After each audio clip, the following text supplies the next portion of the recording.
নিকারিঘাটা পঞ্চায়েতের বাবলাতলা সংলগ্ন রাস্তার পাশে এক যুবকের গলা কাটা দেহ উদ্ধার করা হয়েছে। পুলিশ ঘটনাস্থলে পৌঁছে দেহ উদ্ধার করে হাসপাতালে নিয়ে যায়। যুবকের পরিচয় জানা যায়নি, তবে বয়স আনুমানিক 40 বছর বলে জানা গেছে।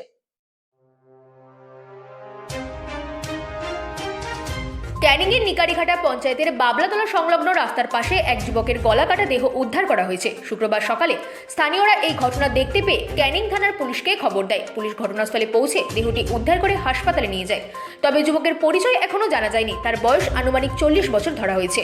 পুলিশের অনুমান, সম্ভবত অন্য কোথাও খুন করে দুষ্কৃতীরা বাবলাতলা এলাকায় ফেলে দিয়ে গেছে। পুলিশ ঘটনার তদন্ত শুরু করেছে এবং আশেপাশের এলাকার সিসিটিভি ফুটেজ খতিয়ে দেখছে। এখনো পর্যন্ত কাউকে গ্রেপ্তার করা হয়নি। ময়নাতদন্তের রিপোর্ট পেলে আসল কারণ জানা যাবে বলে পুলিশ মনে করছে। Bureau report, রাতদিন news network.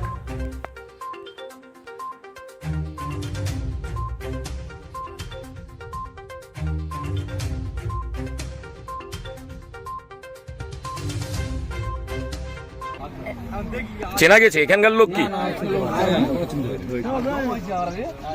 মানে কতক্ষণ পড়েছিল? সবে এসে দেখলাম, সকালে এসে দেখছি যে গোলাঘাটে পড়ে আছে। কি নাম আপনার? মালিক গাজী। এই জায়গাটার নাম কি? এটা তো বাংলা রাস্তা বলে। জ্ঞান ভিত্তিক